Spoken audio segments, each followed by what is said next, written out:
to revenge with Lyra. My sister's son threw my engagement cake on the floor and said, "Eat it off the ground." The whole table laughed. I didn't say a word. That evening, Mom texted, "We've chosen to sever all contact. Stay away forever." My sister liked it. I replied, removing my name from every loan tomorrow. By midnight, the group chat flooded. 76 missed calls. My name is Avery Locke, I'm 28. And if you think you know how this ends, stay tuned. What's the exact moment humiliation hardens into clarity? The second when you stop begging to be loved and start treating yourself like someone worth protecting. At the restaurant, I'd watched the frosting bloom across the terrazzo like a white storm.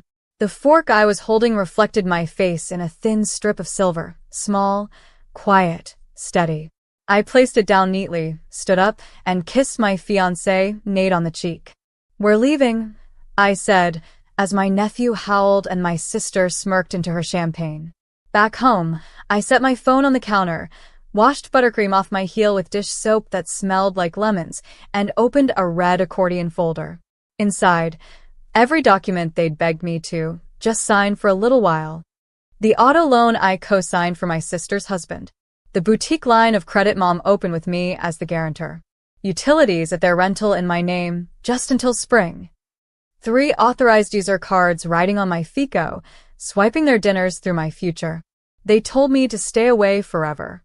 So I would, starting with my signature.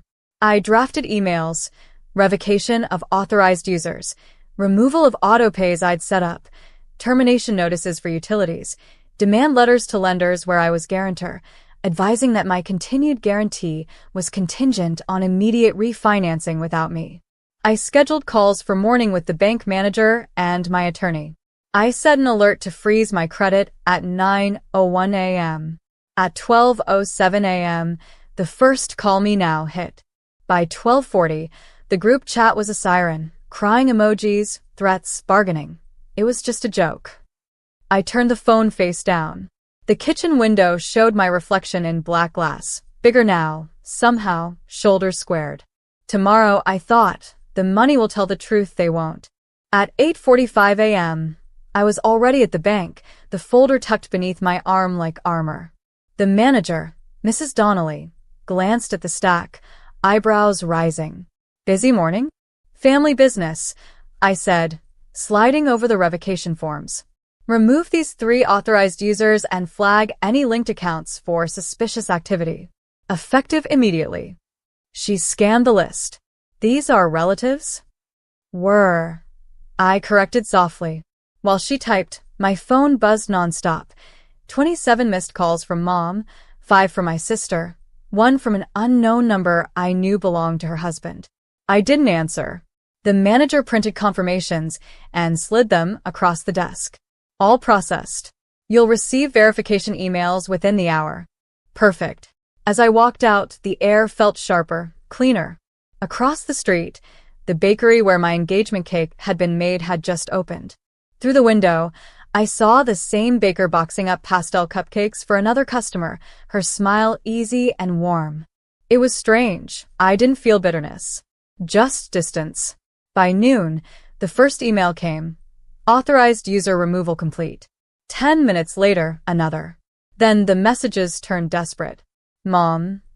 Avery, what have you done? Your sister can't pay her car note now." "Sister. You're ruining our lives over a joke?" "Me, no. I'm just giving you the independence you wanted so badly." At 2 p.m., a call from the boutique's lender came through. "Ms. Locke, we received notice of your removal as guarantor. The account holder has defaulted. Would you like to settle your portion?" "I no longer have one," I said calmly.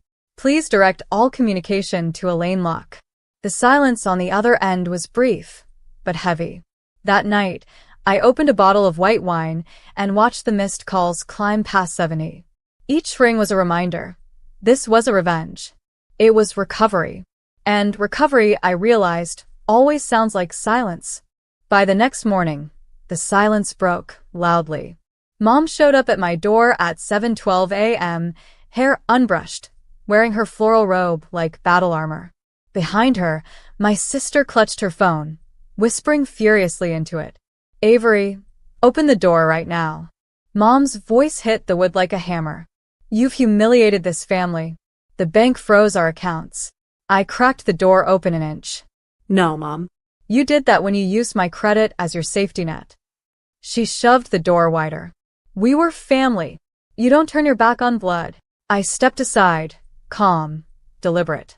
Family doesn't cash in one daughter to fund another's life. My sister rolled her eyes. Oh my God, Avery. You're acting like a victim again. It was just one car payment. 3, I corrected. And a boutique loan and your husband's business account. Remember when you said I didn't fit your status? Well, this is what independence looks like. Mom's tone softened into manipulation, her favorite weapon. Honey, we made mistakes, but you're punishing everyone for. I'm protecting myself, I interrupted. There's a difference. My sister's voice cracked. They're repossessing the car, Avery. What do you want me to do? Walk, I said simply. For the first time, Mom was speechless. Her eyes darted around my living room, the plants I'd kept alive, the framed photo of Nate and me, the quiet proof of a life built without them. When she finally spoke, her voice trembled. You'll regret this when you're alone. I met her gaze evenly. I've been alone my whole life, Mom. I just stopped pretending otherwise. She left in stunned silence, slamming the door so hard the picture frames rattled. I exhaled, the kind that empties years of stored noise. The phone buzzed again. It was Dad. Don't push your mother like this, the text read. She's fragile. I typed back one line. So was I. You just never noticed. Tomorrow, they'd realize this wasn't defiance, it was emancipation. The following afternoon, I met with my lawyer, Denise Hargrove, a woman whose calmness could silence a thunderstorm. Her office smelled like cedar and ink, and her questions cut sharper than any blade my family had swung at me. You've removed your financial ties, she confirmed, reviewing the folder I'd handed over. Now, we'll file a credit protection notice and issue letters to each creditor. You'll also want to document any harassment. I nodded. Already started. Calls, messages, even their visit this morning, all recorded. Denise's lips curved slightly. Good. You're building a clean paper trail. Emotional control is your advantage here. That line hit me like truth on ice. Emotional control, the thing my family had always mocked me for. Too serious. Too cold. Too calculated. Turns out it was my survival skill. After signing the paperwork, I stopped by the cafe across the street. The barista, a college kid with tired eyes, smiled. You're Avery Locke, right? I saw the feature on your startup last year. You helped fund internships for women in tech. I blinked. Yeah, that's me. Cool. My sister got one of those. Changed her life. He grinned, sliding me a free muffin. You're doing good things. Walking out with a coffee in hand, something inside me shifted. My family's narrative of me, the ungrateful, difficult daughter, didn't fit anymore. Outside their world, I wasn't a disappointment. I was proof of my own resilience. That night, Nate found me sitting on the couch, laptop open, reviewing the documentation Denise had prepared. You're really doing this, huh? He said quietly. I already did, I replied. He kissed the top of my head. Then it's their turn to learn what accountability feels like. And deep down, I knew accountability would terrify them far more than silence ever had. 2 days later, the repercussions hit like dominoes. My sister called Nate first. She must have forgotten he blocked her months ago. Then Dad left a voicemail so angry it clipped the audio. You ungrateful child. You've ruined your mother's peace. Your sister's credit is wrecked, and the bank froze our joint savings. Fix this before we go public. Public. That word made me smile grimly. They had always been a family of appearances, designer dinners, Instagram perfection, status over substance. But now the mask was slipping, and for the first time I didn't flinch. At the office, my coworker Janelle noticed my mood. You look free, she said, pouring coffee. I guess cutting toxic ties is cheaper than therapy, I half joked. By evening, Mom showed up again, not furious this time, but tearful, carrying a Tupperware of casserole like guilt wrapped in foil. "Avery, we just want to talk," she pleaded. "You don't understand how hard things are for your sister." "I understand perfectly," I replied, opening the door wider so she could see the stack of legal folders on my table. "I'm done being the insurance policy for everyone else's choices." Her eyes searched mine for weakness. "I raised you to be kind." "No," I said quietly. "You raised me to be useful." She flinched like I'd slapped her. For a moment, I almost apologized. Old habits die hard, but then I remembered every ignored birthday, every condescending remark, every loan they'd hidden behind family trust. As she left, the casserole still in hand, the smell of baked cheese followed her out, comfort from a house that had never offered any. That night I emailed Denise again. Proceed with finalizing the financial separation. Full closure this week. Because some families say forever and mean ownership. I say forever and mean freedom. By Thursday, my sister's world had begun unraveling. Her husband's car was repossessed before noon. Their boutique's Instagram quietly vanished by evening. Then, like clockwork, the family group chat resurrected itself from the dead. Mom added me back in with a message. "Avery, we need to fix this together. You can't abandon your family over money." I read it 3 times, then set the phone down. Nate was across the room packing boxes for his move into my place.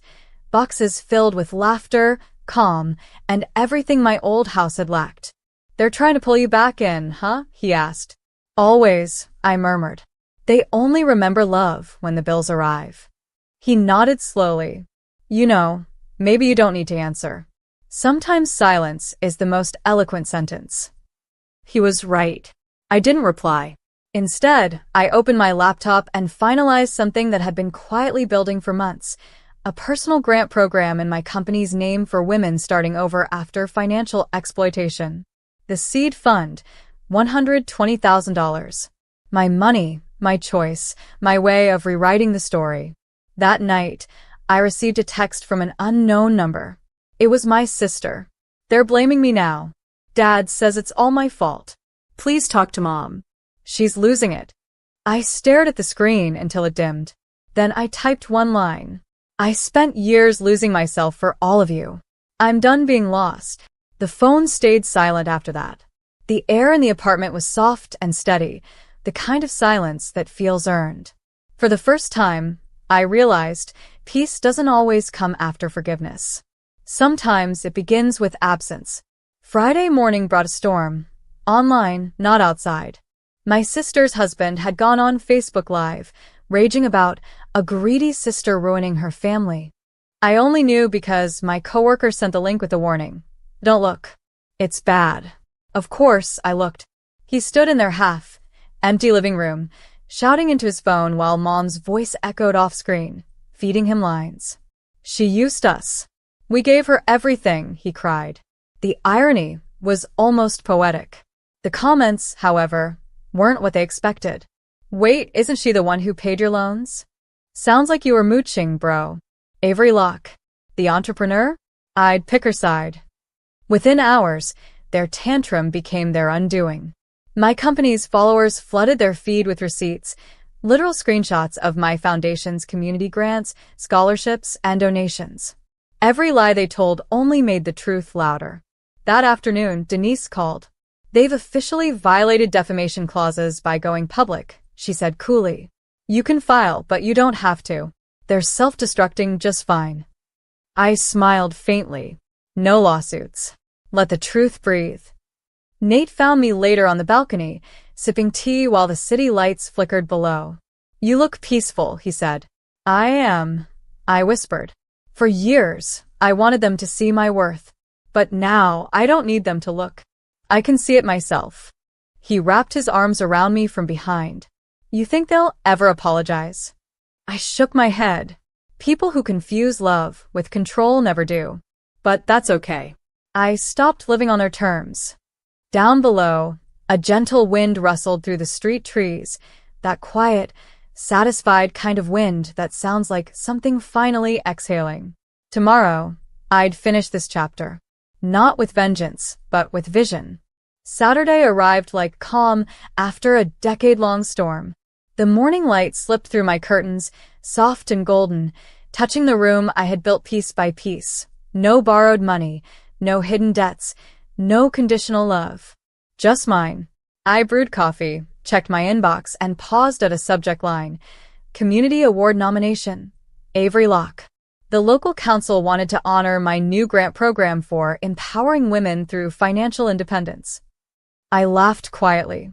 The same city where my family once whispered about my failures now applauded my freedom. Later that afternoon, I drove to the community center I'd funded, small, sunlit rooms where women could learn coding, budgeting, and self-reliance. One of the participants, a single mom named Kayla, approached me shyly. "You don't know me, but because of your grant, I got my first certification. My son's proud of me," she said, eyes glimmering. For a second, I saw a reflection of myself, the girl who used to wait for her parents' praise, clutching report cards and silence. I smiled and hugged her. That's the only approval that matters, your own. When I got home that evening, a single envelope lay on the doormat. No return address, but I knew the handwriting. Inside, a short note. "Avery, we didn't know what we had until it was gone. Please talk to us. Love, Mom and Dad." I folded the note carefully, placed it back in the envelope, and set it in the fireplace. As the flames curled around the paper, I felt no hate, no triumph, just release. Nate entered quietly, slipping his hand into mine. "You okay?" I nodded. "Better than I've ever been." He smiled. "So what now?" "Now," I said, watching the last ember fade, "I build a family that doesn't need saving from itself." Outside, the city glowed like a heartbeat.